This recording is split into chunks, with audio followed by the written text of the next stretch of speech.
nhớ rồi á, cô cho bên sẽ từ cái đi nè, cô dùng cần cầu đi nè, đã nó nè.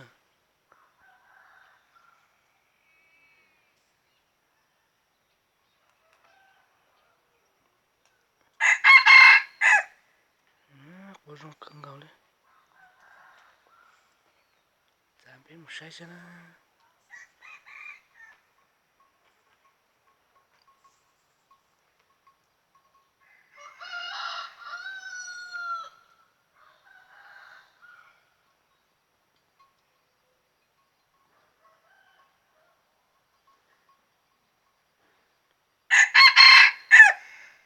Cô dùng cần cầu nè, thế dùng cầu cơ liền nè.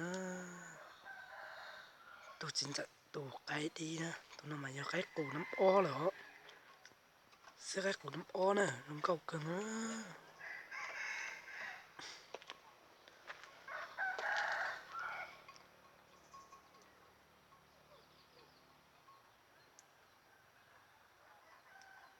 Dùng cầu cần cầu đi nè, cái cổ chỉ dùng cầu cần đi nọ nè. Ở tới thứ pin chè này nè.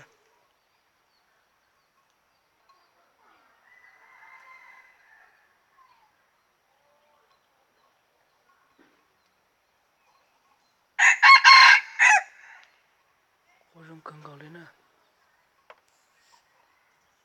Cho bên sẽ dễ sẽ dùng cho nè.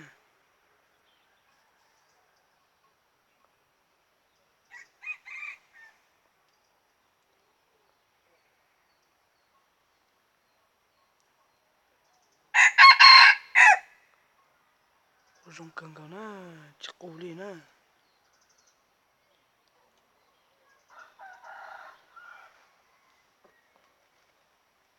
Cho bên sẽ dễ.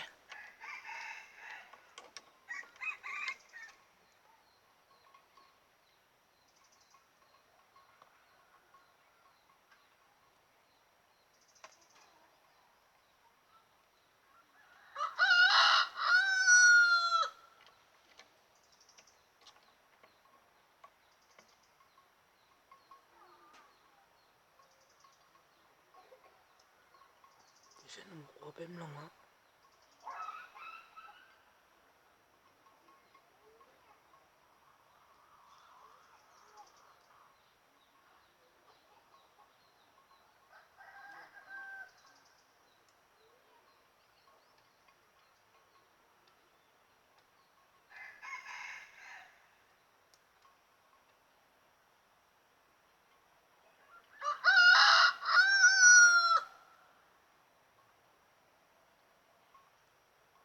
Chắc cô đi nè.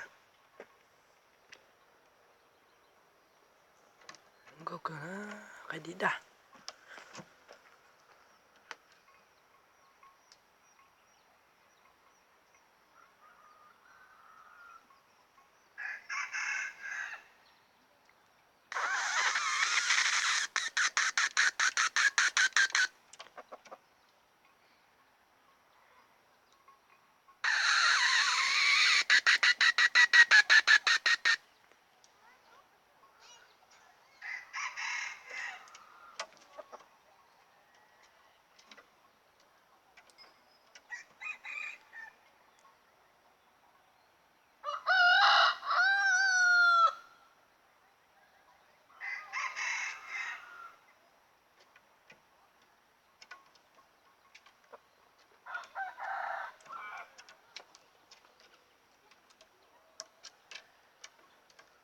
Đừng cầu nó dùng xuyên tàu nó chúng có như sau đó nó lên từ xe cũ xí cho chậu cũ nó của cho bé một xe cái đi mong nhau to xe nè tụi nó nhớ tụi chính giải nhau cho lúc rồi bắt đầu nè tụi cái đi tụi nó giờ xe cái cũ nó ó nè